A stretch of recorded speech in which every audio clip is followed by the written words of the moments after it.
मुरादाबाद के लिए सिर्फ एक दिन ही भारी नहीं था, बल्कि उस दंगे वाले दिन के बाद लोगों ने हर रोज नई नई परेशानी झेली। जो विवाद पुलिस और नमाजियों के बीच खड़ा हुआ था, वो 24 घंटे के अंदर हिंदू मुस्लिम की राजनीति में उलझ गया। 13 अगस्त 1980 का दिन मुरादाबाद के लोग कभी नहीं भूलेंगे, लेकिन 14 अगस्त को जो हुआ वो उससे भी ज्यादा भयानक था। उन दिनों अखबारों में जो रिपोर्ट छपी उसके मुताबिक 14 अगस्त को हिंदू संगठनों के कुछ लोग सक्रिय हो गए और दूसरे धर्म की दुकानों को लूटना शुरू कर दिया और इसी तरह एक छोटा सा विवाद मुरादाबाद के माथे पर दंगे की शक्ल में उभर आया। बहुत ही शर्मनाक और दर्दनाक एक हादसा हुआ जिससे पूरी दुनिया दहल गई। इबादत गाह जो 1 महीना रोज़ा रख के लोग ईद की नमाज अदा करने गए थे, वहाँ पे बिना लाठी चार्ज के, बिना आंसू गैस के डायरेक्ट गोली चलाई गई। तो वो बोले ये क्या हो रहा है और ये गोली रोकी जाए, ये पुलिस गोली कैसे चला रही है, मेरी आवाज़ सुनिए। तो गोली नहीं रुकी। जब गोली नहीं रुकी तो उन्होंने कहा कि मैं सैयद डॉक्टर कमाल फ़हीम शहरी इमाम मुरादाबाद बोल रहा हूँ, मैं जिहाद बोल दूंगा। और जिहाद के मायने उन्होंने बताए उस वक्त कि एक एक मुसलमान सड़कों पे आन के शहादत देगा अगर ये गोली नहीं रोकी गई। मैं आपसे वार्निंग देता हूँ कि आप गोली रोकिए। तो गोली रुकी। जब गोली रुकी तो जितने चबूतरे के लोग थे उन्होंने मेरे वालिद को बीच में ले लिया, मैं भी उनके साथ था। और जब मैं चला हूँ तो लाशों का मंजर ये था कि छोटे छोटे बच्चे और नए नए कपड़े पहने हुए लोग बेशुमार, किसी की आते निकली भी, कोई सिसक रहा, किसी के उस पे पड़ा हुआ पेड़ की जड़ में को कोई लाशों के ढेर थे। ये मैंने वाक़या देखा और इतना भयानक वाक़या था ये कि मैंने सुना है, देखा नहीं। जलाने वाला बाग वाला अंग्रेज़ों का कि लोग वहाँ पे जिस तरीके से फायरिंग हुई थी, शायद लोग उसे भी भूल गए उस शहादत को देख के। और आज भी अगर मेरे चेहरे पे और मुझे वो मंज़र याद अब भी है, आता है तो मेरा दिल दहल जाता है। मुरादाबाद के उस दुर्भाग्यपूर्ण घटना में बड़ी संख्या में लोगों की जान गई। उस समय अखबारों में छपी रिपोर्ट के मुताबिक 145 लोगों के शव का पोस्टमार्टम हुआ, जबकि कई मौतों की रिपोर्ट तक दर्ज नहीं हुई। बताने वाले बताते हैं कि 300 से ज्यादा लोगों की जान चली गई। हिंसा के दिन से 1 महीने तक पूरे मुरादाबाद में कर्फ्यू लगा रहा। न तो स्कूल कॉलेज खुले और न ही कई जगहों के बाजार। जब क्या हुआ था, आग बरस रही थी, एक हंगामा हुआ था, खून के बह रहे थे। ईदगाह में लड़ाई हुई थी ईदगाह में। ये पता चला कि जमील भाई की गोली लग गई, खून बह रहा। घर जाने का मौका ही नहीं मिला। कई महीनों लड़ाइयाँ रही, लड़ाई दंगा काफ़ी रहा।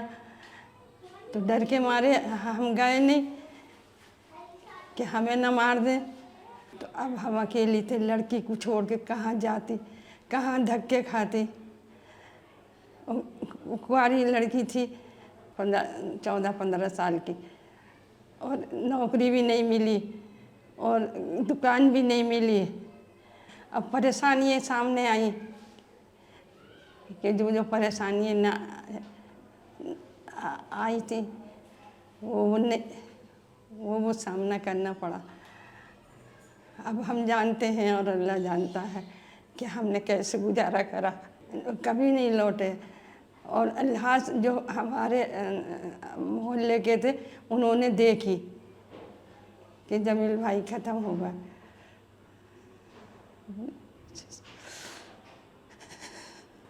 देख वाली नहीं मिली, ऐसी लड़ाई कभी नहीं देखी कि जैसे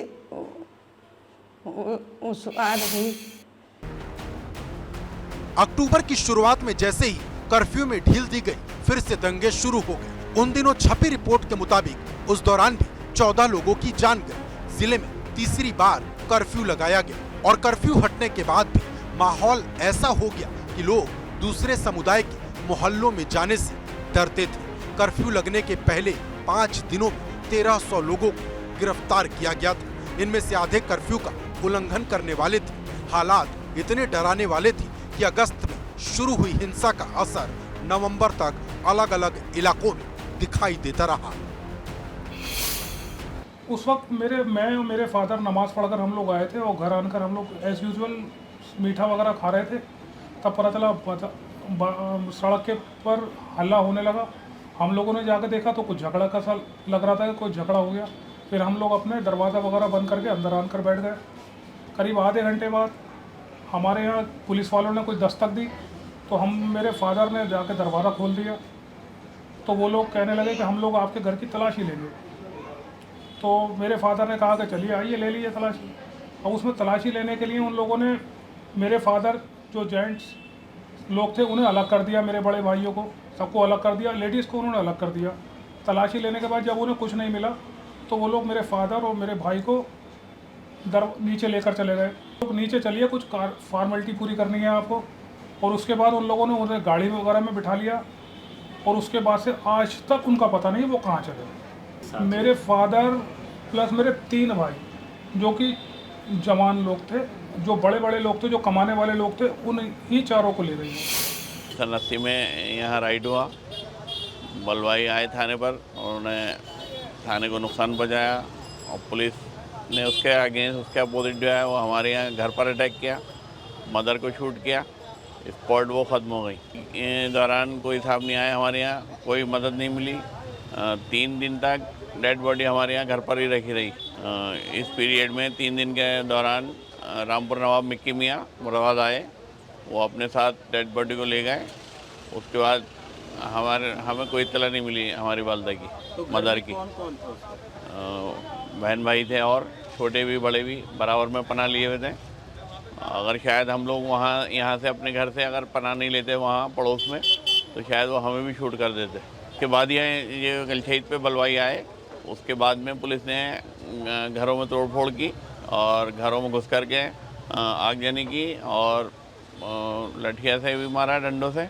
पुलिस ने तो काफ़ी जुल्म किया उस दौरान, भाई आगजनी भी की और लूट मार भी की और जो है आग लगा के और जो लोग चले जाते थे लूट मार कर और जो कोई अगर उनको कोई पर्सन मिला तो उसको भी गोली मार दी उन्होंने। बहुत ज़्यादा जुल्म किया पुलिस ने उस दौरान।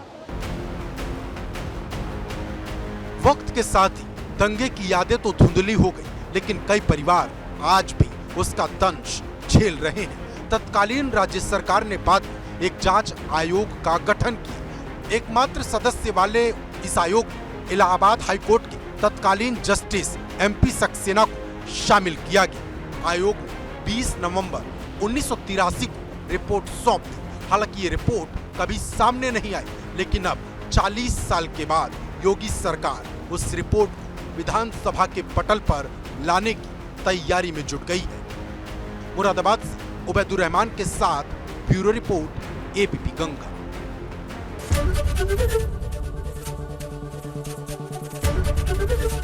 ABP गंगा, खबर आपकी, जुबान आपकी।